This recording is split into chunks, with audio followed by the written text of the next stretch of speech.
வணக்கம். Moral of the story. கடவுள் பக்தி பற்றி ஒரு கதை பார்க்கலாங்க. முல்லா கதை. முல்லாக்கு அப்போ தான் கல்யாணம் இருந்தது. முல்லாவும் தன்னுடைய இளம் மனைவியும் 2 பேரும் கப்பலில் பயணம் செஞ்சுக்கிட்டு இருக்காங்க. ஓகே. அப்போது திடீர்னு புயல் காற்று அடிக்குது, கப்பல் அலை பாயுது.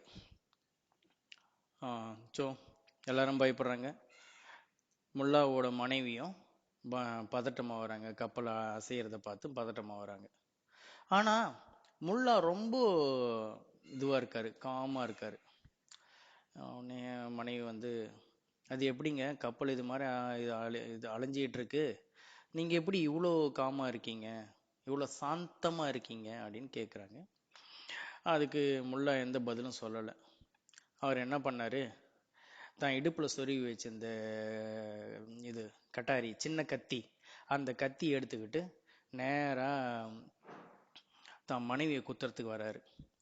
மனைவியோ ஒன்று அதை தடுக்கணும், இல்லைன்னா விலகி போகணும். ரெண்டுமே செய்யாமல் அப்படியே இருக்கிறாங்க. முல்லை கிட்ட வந்துட்டு, இப்போ நான் கத்தி எடுத்துகிட்டு கூட்ட வந்தேன், நீ என்னை தடுத்திருக்கணும், இல்லை அதெல்லாம் தப்பிக்கிறது விலகி போயிருக்கணும். ரெண்டுமே செய்யாமல் நீ ஏன் அமைதியாக இருந்தேன்னு கேட்டார். அதுக்கு அந்த மனைவி சொல்லிச்சு, நான் உங்களுடையவள், நான் நீ ஓகே ஒன்று. ரெண்டாவது, நீங்கள் என்னுடைய கணவர், நீங்கள் எதை செஞ்சாலும் எனக்கு எந்த வித கவலையும் இல்லை. ஓகே, ஒன்று நீங்கள் என்னை குத்த மாட்டீங்க, அப்படியே குத்தினாலும் கணவர் கையால் தான் நான் இறக்க போகிறேன், அதில் போய் என்ன இருக்குது அப்படின்னு சொன்னாங்க அவங்க. ஸோ முல்லா இதை தான் சொன்னார், இவ்வளோதாம்மா விஷயம், நாம கடவுளின் குழந்தைகள், நம்ம போக போகிறோமா இல்லையான்றது கடவுள் டிசைட் பண்ண போகிறாரு, நம்ம ஏன் பதட்டமாகணும் அப்படின்னு சொன்னார். இது ரொம்ப ஷார்ட் ஸ்டோரி. அதில் இதில் உள்ள இருக்க அர்த்தங்கள் ஆயிரம் அர்த்தங்கள். இதை நீங்கள் டீகோட் பண்ணிங்கன்னா அது இன்னும் போயிட்டே இருக்குங்க. இப்போது நமக்கு ரியல் டைமில் இருக்க பிரச்சனைகள்லாம் நம்ம யாரோ ஏதோ ஒன்று சொல்லிக்கிட்டே இருக்கும், வாழ்க்கையே முடிச்சுக்கணுன்றதெல்லாம் தோணுது.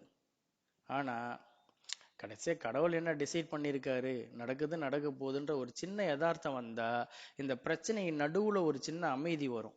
அதுக்காக பிரச்சனை தீர்ந்துருமான்னு கேட்குறாங்க. என்கிட்ட வர்றவங்க தான் 40-50 லட்சம் கடன், இப்போ அதுக்காக எனக்கு பிரச்சனை தீர்ந்துருமா அப்படின்னு கேட்குறாங்க. அது ஏன் உருவாச்சு, எது உருவாச்சுன்னு அதெல்லாம் அப்புறம் ஆராய்ச்சி பண்ணணும். நான் என்ன சொன்னேன், சரி கரெக்டு, கடன் இருக்குன்னு நீ அப்படியே ஒரு மாதிரி நர்வஸாக பதட்டமாக நீ இருக்கிறதுனால உன் குடும்பமும் பாதிக்குது, அதுக்கான வழி நீ தேடணும். அது நீ ரிலாக்ஸாக இருந்ததுன்னு உன் மனசால அடுத்து என்ன பண்ணணுன்ற எண்ணம் வரும். அதை விட்டுட்டு நீ இப்படி பதட்டமாக இருக்கிறதுனாலையோ இல்லை அப்படியே விக்ஸ் ஆகி ஒடிஞ்சு விழுறதுனால என்ன ஆகிட போகுது நான் கேட்டேன். யதார்த்த மனநிலை. Moral of the story, being the neutral.